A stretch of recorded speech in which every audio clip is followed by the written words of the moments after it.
What do we got here? We got the Kizer Quatch. And that is some kind of different looking knife, isn't it? You know, I was sitting on my chair the other night playing with it, and I dropped it. It landed right in my quatch. I don't know. I mean, I understand what squatch means. That's short for Sasquatch, but quatch? I don't know. What time is it? I don't know. I'm not wearing a quatch. This is a D.O.C.K design, by the way, and he did that knife. He's a custom knife maker anyhow, but I mean, collaborated.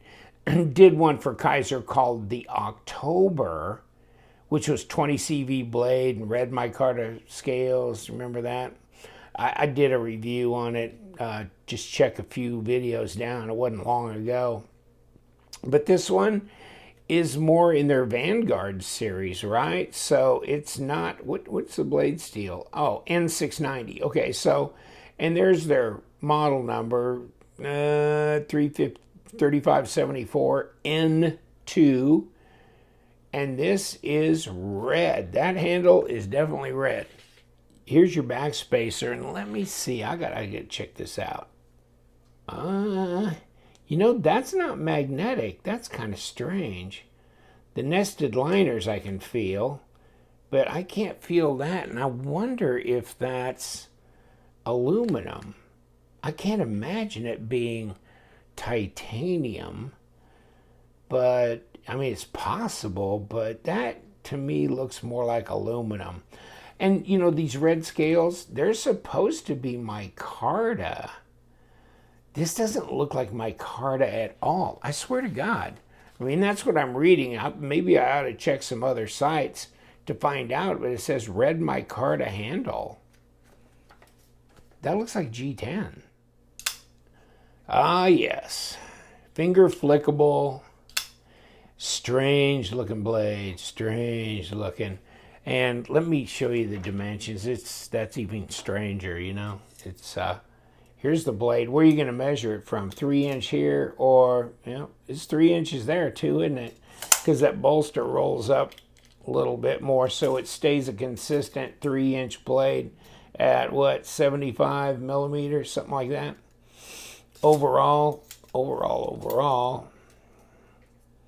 Let's get up on this part. Overall, like 7.5-inch knife, 19 centimeters. So it's not big in that regard, but it feels big in the hand. You know, it's got a lot. It's got a lot of handle here. It's pretty good for me.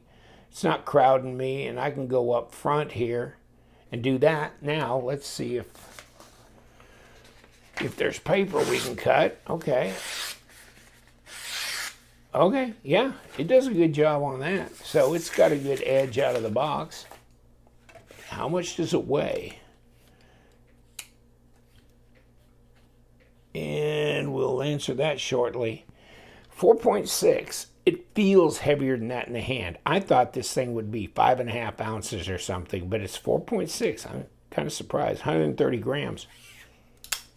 Easy to kick open with the middle finger flick. Of course, it's got a flipper tab.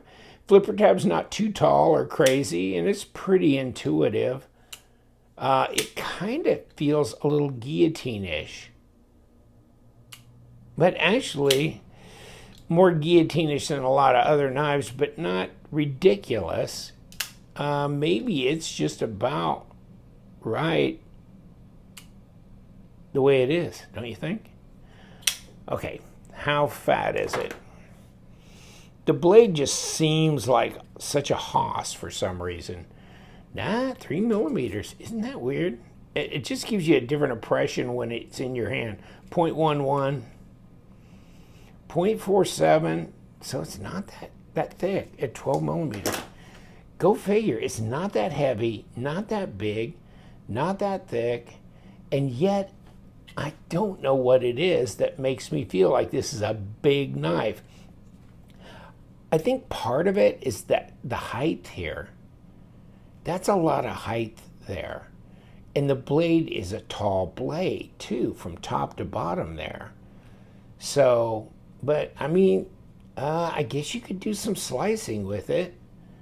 It's not going to be a piercing champ. I think the end got broken off here. You know, it's a different look, that's for sure. But the one he did called October looked a lot like like the Kizer Sheepdog, only in a different configuration. But I can't name you one that looks like this. So I'm sure there are some out there that have a blade reminiscent of this, but I don't know. You know, I like all this stuff he did. Those slots going along there, that's nice, and he does it on both sides. Pocket clip, I think I would have rethought that. You know, I think I would have rethought that. It's springy enough. I just don't like them when they spread out that wide with those screws like that. I think this could have been a deep carry, and they could have drawn the side in, made it a smaller deep carry, and maybe put some screws on this side. Wouldn't have hurt because it's a Vanguard series. Could have slapped some screw holes and made it right and left hand. You know?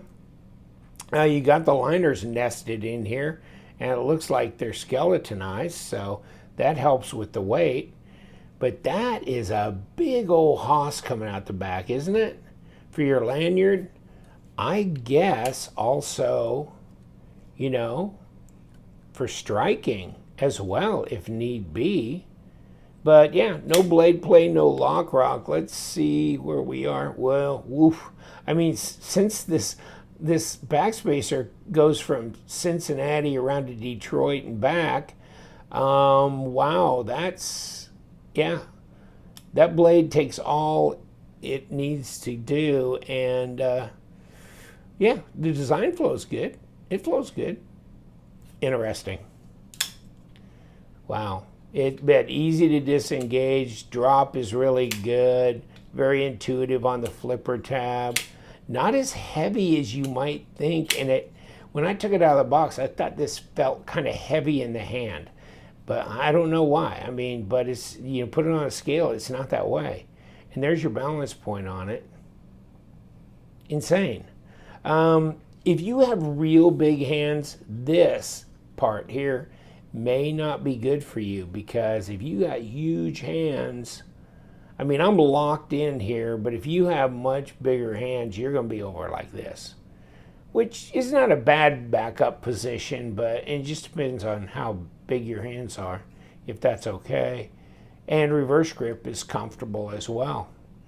All right, so we've got, let's do this.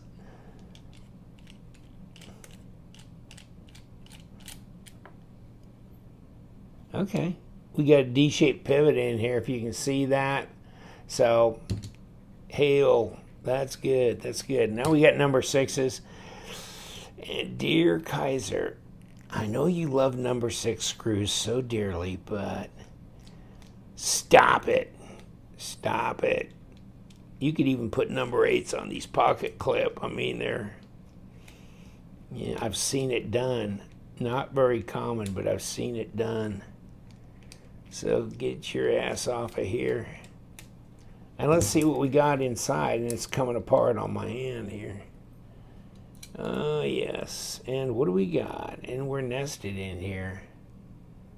And there it is. Huh. Okay. There's the body screw. Get out of here. There's the liner. Let's roll it around and get the liner off of here. All right. I mean, it's got a little bit of weight relieving, this and that, and it looks nice. And it's ceramic detent ball. And then we got ceramic bearings on it.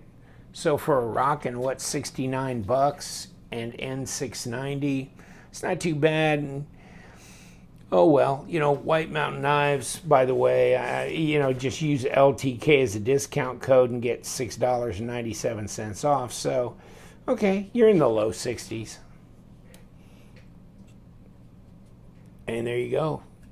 The ever dangerous ceramic bearings. Pretty clean inside, nested inside, looks good. You know, they've done a good job making these really smooth, no edginess there. And then, of course, you've got the D-shaped pivot because you got no access up front. But this, makes it just right. So that'll work just right. Oh yeah, and there goes the stop pin right in my hand. And what the hell is this? Come here, where's my magnet? It's not magnetic at all. This little pin in there is, but that's not magnetic. So go figure. I didn't read where they said what it was, but it could be aluminum. It could be titanium. But the color looks odd for titanium as a gold. So I don't know. Whatever it is what it is. And drop this back down in here like yay.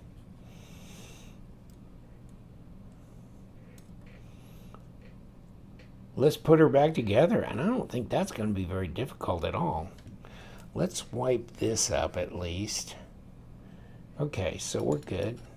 Good enough. I mean, it's not like it's been used, so yet. Could be kind of handy, actually, for certain kind of cutting tasks. It definitely looks menacing, doesn't it?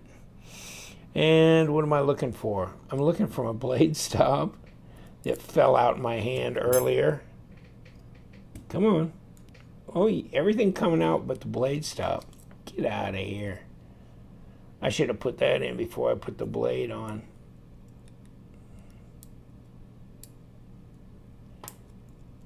Okay, come on. I got you. Back in there, buddy.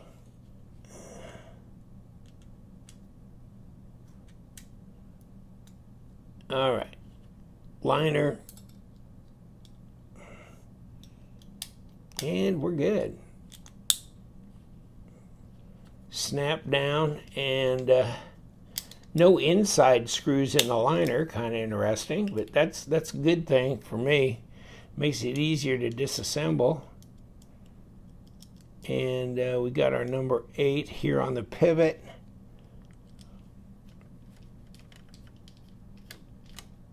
Okay. And then we got all this crazy stuff, which is got a body screw, number 6 here. And then we got our pocket clip, which has got to go back on. And it's over here, and these look the same depth, so I don't think it makes any difference. So let's just drop these right into the holes, if we can, and then screw them down. Okay, we're good. And that's not bad. That's a livable situation. What do you think? Centered up? No, it's not. So I guess we got some work to do. Ooh, we didn't have it quite snapped together, did we? Okay. No, not at all. Wasn't even close. Oh, yeah, I could tell that.